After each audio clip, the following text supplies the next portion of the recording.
Vietnam opposed the SYS and other global efforts, Thich Nhat Hanh made for peace and banned him from Vietnam in 1966.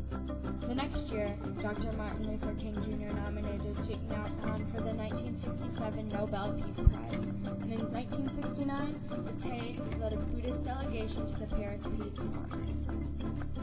Even after the war, the Communist North controlled Vietnam and relegated all sects of Buddhism into one state-controlled religion.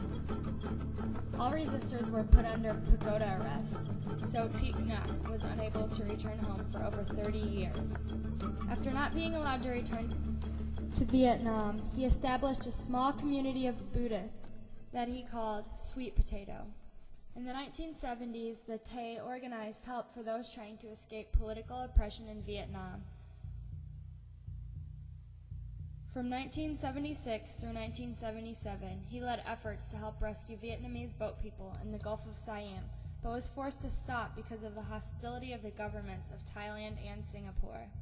In 1982, he formed the Plum Village Buddhist Center in the Dordogne region of France, where he lives today. The Plum Village Buddhist Center maintains 1,250 plum trees, from which the profits are sent to Vietnam for medicine. The center is used for a public retreat in the summer and houses about 50 Buddhist practitioners year-round. A visitor to the Plum Village remarked, "For me, the spirit of Plum Village is epitomized by the carved wooden sign beside the walking meditation path. The mind can go in 1,000 directions, but on this beautiful path I walk in peace. With each step the wind blows, with each step a flower blooms after her visit." He also founded monasteries in Vermont, California, and Kentucky. Engaged Buddhism is practiced at all of these monasteries. After experiencing the suffering of the Vietnam War, Thich Nhat Hanh and his Sangha saw that their practices of meditation and mindfulness also included responding to their surroundings. Since then, the term continues to apply to Buddhists who are seeking ways to apply the insights from meditation practice and Dharma teachings to situations of social, political, and economic suffering and injustice. Tay says this of engaged Buddhism. Engaged Buddhism does not mean that we only care about the people without shelter and without food and charity work. You do that, but you do that work as a kind of practice. See, if you try to do charity work and you lose your practice of mindfulness, this is no longer engaged Buddhism. It is just charity work, and you cannot go far if you are not supported by a spiritual practice. Therefore, I would say that engaged Buddhism is the popularization of mindfulness practice in daily life. You bring mindfulness practice into relationships within you and with people in the world. This is the heart of the matter. If you think that engaged Buddhism is social work, you are wrong. You run a soup kitchen, you run a bakery, you help people to die. All this kind of work is good if you do it mindfully.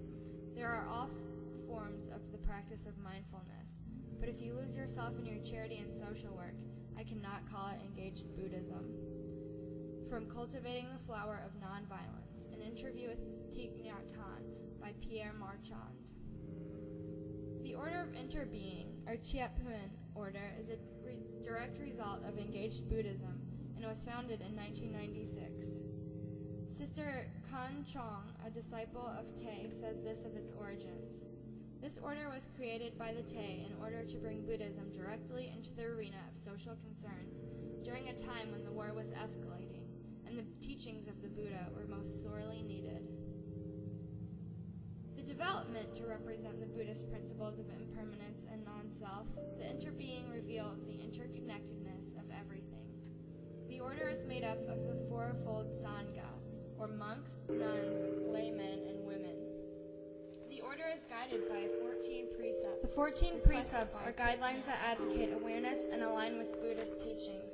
After such a devastating war, the 14 precepts are a peaceful and proactive reaction to the ailing world.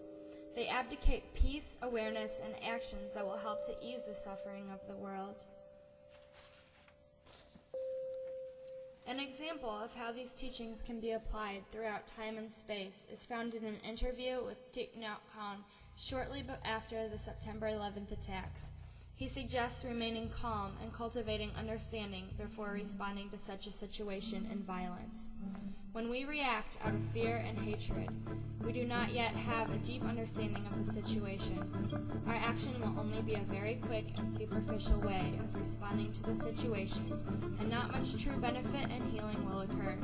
Yet, if we wait and follow the process of calming our anger, looking deeply into the situation, and listening with great will to understand the roots of suffering that are the cause of the violent actions, only then will we have sufficient insight to respond in such a way that healing and reconciliation can be realized for everyone involved. He also weighed in on such issues as prisoner abuse at Abu Ghraib in a 2003 interview in which the Tay urges those citizens of a country that does use torture to do more to stop the collective idea that torture is acceptable. Because wrong thinking is at the base of our present situation, thinking that has no wisdom or compassion. And we can do things every day, in every moment of our daily life, to nourish the seeds of peace, compassion, and understanding in us and in those around us. We can live in such a way that can heal our collective karma and ensure that these atrocities will not happen again in the future. In 2005, Thich Nhat Hanh returned to Vietnam for 4 months of teaching to over 1,000 devotees. Many were very excited about this because it marked a sign of religious freedom in the not-so-religious free arena of Vietnam. Some Buddhists worried that Vietnam would use Thich Nhat Hanh's visit as propaganda. His response, with the attitude of a serene Zen master, was, "I'm not worried about being used as a propaganda tool.